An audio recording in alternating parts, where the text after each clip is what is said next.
Neighborhood men enjoyed getting haircuts from the experienced 69-year-old barber who had run the same shop for years, listening to their problems and offering wise advice. What they didn't know was that Ray Lopez had spent 33 years in gang intelligence, and some conversations weren't about sports and family. Welcome to the Hidden Professionals. Before we discover how a neighborhood barber prevented a gang war that could have devastated an entire community, tell me in the comments, do you have a trusted barber or hairstylist who knows your family's stories? And if you believe these stories of hidden heroes deserve to be heard, hit that subscribe button. These stories protect our neighborhoods.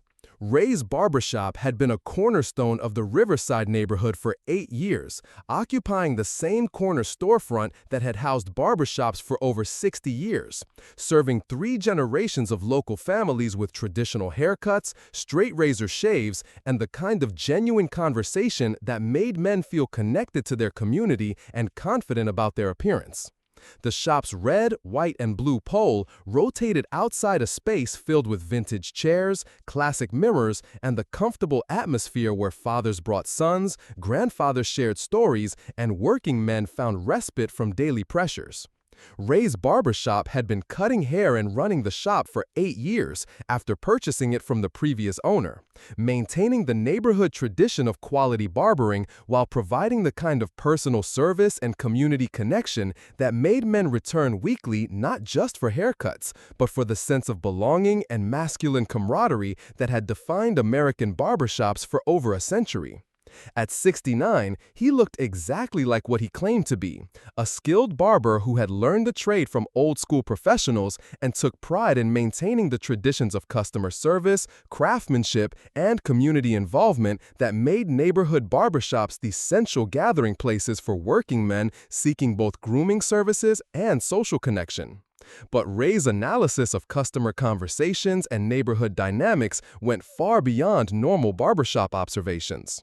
While most barbers focused on haircut techniques, customer satisfaction, and maintaining comfortable social environments, Ray automatically analyzed conversation patterns, territorial references, and social dynamics with the trained eye of someone who understood how criminal organizations use legitimate community spaces to coordinate illegal activities while appearing to engage in completely normal neighborhood socializing and business networking. What his regular customers didn't know was that Ray Lopez had never been just a skilled barber. For 33 years, he'd been Detective Ray Lopez, Metro Police Gang Intelligence Unit, specializing in gang territorial analysis, criminal network infiltration, and organized crime operations that use neighborhood-based businesses and social gathering places to coordinate illegal activities worth millions of dollars, while maintaining operational security through legitimate community connections and business relationships. His retirement 8 years ago had been earned through over 3 decades of the most dangerous and sophisticated gang intelligence work in urban law enforcement. His ability to recognize gang coordination patterns and territorial planning had been permanent. "Good morning, Mr. Rodriguez," Ray said as the construction worker settled into the vintage barber chair for his weekly trim. "How's the family? Kids doing well in school this week?" But his trained ear was already noting that this was the 6th week when certain customers had discussed territory boundaries, coordination timing, and resource allocation using language that seemed designed for information exchange rather than casual neighborhood conversation among men who had grown up in the same community. What bothered Ray wasn't the presence of young men in a neighborhood barbershop. Local businesses served diverse age groups, including teenagers, young adults, and men from all backgrounds who needed grooming services and valued the social connection that traditional barbershops provided. What concerned him was the pattern of conversation that matched techniques he'd observed during gang intelligence operations where criminal organizations used legitimate gathering places to coordinate territorial activities while avoiding detection by law enforcement surveillance. Over the next month, Ray found himself conducting the kind of territorial analysis that had characterized his gang intelligence career. Not obvious police work, just a systematic observation of conversation patterns that distinguish normal neighborhood socializing from systematic coordination designed to support criminal territorial control and gang activity planning. The evidence was becoming clear. The suspicious conversations occurred during specific timing that allowed coordination without extended contact or documentation. The participants discussed locations, resources, and timing using coded language that suggested territorial planning rather than normal community discussion. And most concerning, Ray recognized specific coordination techniques and communication patterns that indicated active gang territorial expansion rather than normal neighborhood social interaction. Ray, said Maria Santos, who owned the restaurant next door, during their weekly coffee conversation, "You've been listening more carefully to customer conversations lately, more attentive than most barbers to what people are actually saying." Ray had been present during many of these discussions, hearing details that neighborhood business owners might notice for community awareness, but that also provided intelligence about criminal territorial coordination when analyzed by someone with gang intelligence experience. "I care about the neighborhood," Ray replied, though he already knew the conversation patterns indicated gang territorial planning rather than normal community discussion. "I've noticed that too. You seem particularly aware of group dynamics and territorial references, almost like you have law enforcement experience with neighborhood gang activity." Ray's training immediately activated. When experienced neighborhood business operators described observations as seeming like law enforcement experience, they were often recognizing analytic patterns that suggested police background rather than normal barbershop social awareness. That evening, Ray did something he hadn't done since his official retirement. He called a number that connected him to people who still investigated the crimes he'd once specialized in preventing. "Metro Police Gang Intelligence Unit, Detective Lisa Garcia speaking." "Lisa, this is Ray Lopez." There was a pause. "Detective Lopez, how's civilian life treating you?" "Conversationally," Ray said, sitting in his apartment above the barbershop with customer interaction notes and territorial discussion records that looked like normal barbershop social observations but represented potential evidence of systematic gang territorial coordination involving neighborhood-based spaces used for criminal activity planning. Detective Garcia had worked with Ray for 16 years before his retirement. She knew that when Detective Lopez called about suspected gang activity, it meant criminal organizations were using sophisticated territorial coordination while operating in environments where law enforcement wasn't monitoring for organized gang planning activity. "What are you hearing?" Ray provided details with the precision that had made him legendary in gang intelligence operations: conversation pattern analysis, territorial reference mapping, coordination timing assessments, and communication techniques that suggested organized gang territorial expansion rather than normal neighborhood social interaction and community discussion.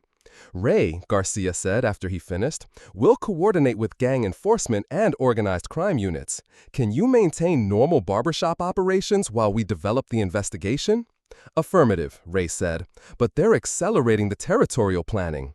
Based on the conversation patterns and coordination timing, they're preparing for territorial expansion before law enforcement can identify the gang network structure and prevent community violence." What happened next was 33 years of gang intelligence expertise compressed into the most important haircut shift of Ray's civilian life. He returned to Ray's barbershop the following morning, not just as a neighborhood barber providing grooming services and social connection to working men, but as an experienced gang intelligence detective conducting surveillance in an environment where gang members thought their territorial coordination would be attributed to normal community socializing rather than systematic criminal planning for neighborhood territorial control.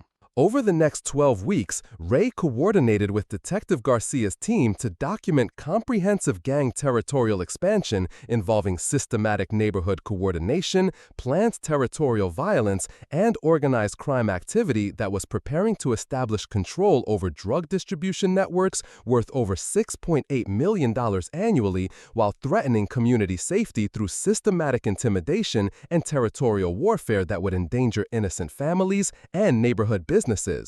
The investigation revealed that the gang territorial coordination had been operating for over 10 months, systematically using neighborhood gathering places, including barbershops, restaurants, and community centers, to coordinate expansion activities while planning violent territorial enforcement that would have destroyed community safety and economic stability through systematic gang control and criminal intimidation of local businesses and residents. Local news covered the story as a major gang territorial expansion prevention by Metro Police, with no mention of the neighborhood barber who had recognized the criminal patterns or the gang intelligence veteran who had provided the expertise that protected both community safety and neighborhood businesses from criminals who used legitimate gathering places to coordinate systematic territorial violence and community destruction. A few weeks later, the Metro Business Association approached Ray about developing enhanced gang awareness protocols for neighborhood business operators. "Detective Lopez," said Association Director Patricia Williams, "we understand you have extensive experience in neighborhood business operations and community safety analysis."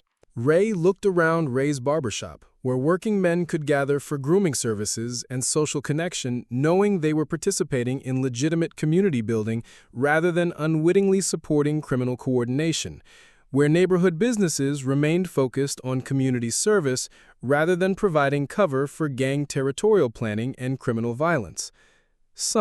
He said simply.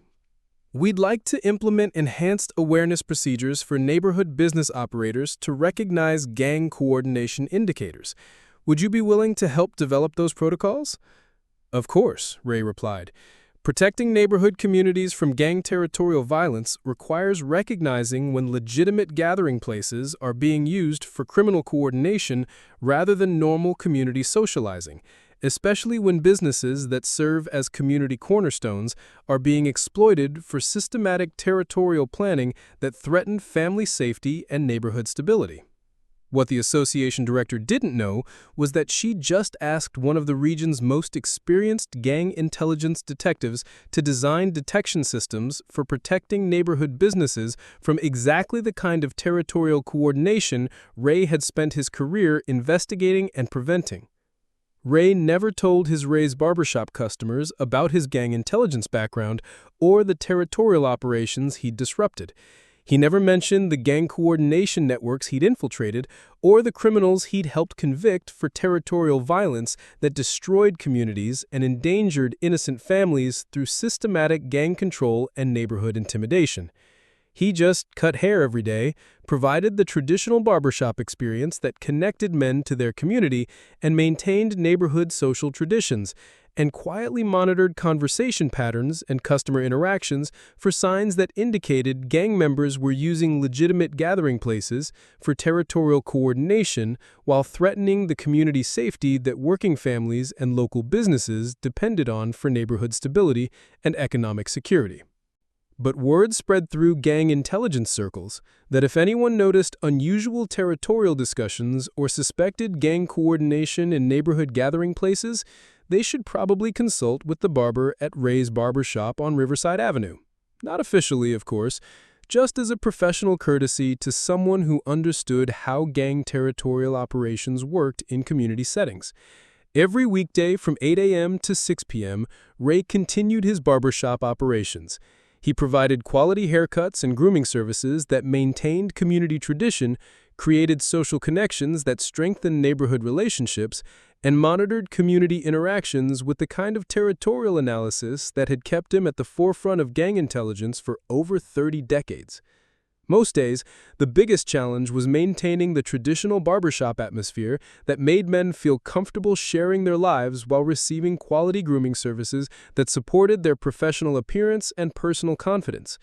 But some days, when his trained instincts recognized patterns that indicated gang territorial coordination, Ray Lopez was exactly where he needed to be, between innocent neighborhood families and gang members who would exploit community gathering places for territorial planning while endangering the community safety that working families and local businesses depended on for neighborhood prosperity and family security. Because that's what you do when you've spent your career fighting gang territorial violence. You don't stop protecting neighborhoods when you retire. You just find a new way to ensure that community gathering places serve social connection rather than criminal coordination. And sometimes, the most important gang prevention in a community is provided by someone who looks like they're just cutting hair and listening to neighborhood conversation, but who knows exactly what territorial coordination sounds like and refuses to let gang members exploit community traditions in any neighborhood he calls home.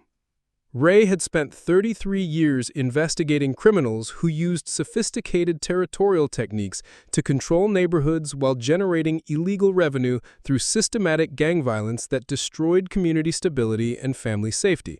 Now he spent his retirement ensuring that one barbershop remained a place where working men gathered for grooming and social connection, rather than providing coordination opportunities for criminal organizations that targeted neighborhoods through territorial violence and systematic community intimidation. The mission was the same, the criminals were the same. The only difference was that now, instead of investigating gang crimes after territorial violence occurred and communities were destroyed, he was preventing criminal coordination by recognizing the patterns before gang members could establish systematic territorial control in neighborhoods that served family life and community economic development. And every day, as working men gathered for grooming services and social connection in spaces dedicated to community tradition and neighborhood relationships, Ray Lopez worked with the ears and experience of someone who knew the difference between normal community conversation and gang territorial coordination, ready to protect both the neighborhood families and the local businesses that depended on community gathering places, remaining focused on social connection rather than providing opportunities for systematic gang territorial violence. So the next time you visit your neighborhood barber for a haircut and conversation, remember that the person ensuring your grooming experience and social connection might have expertise far beyond barbering techniques and community listening. The barber maintaining your neighborhood gathering place might be the same person who spent their career fighting criminal organizations that exploit community traditions to coordinate territorial violence while endangering the families and businesses that depend on neighborhood stability for safety and economic security.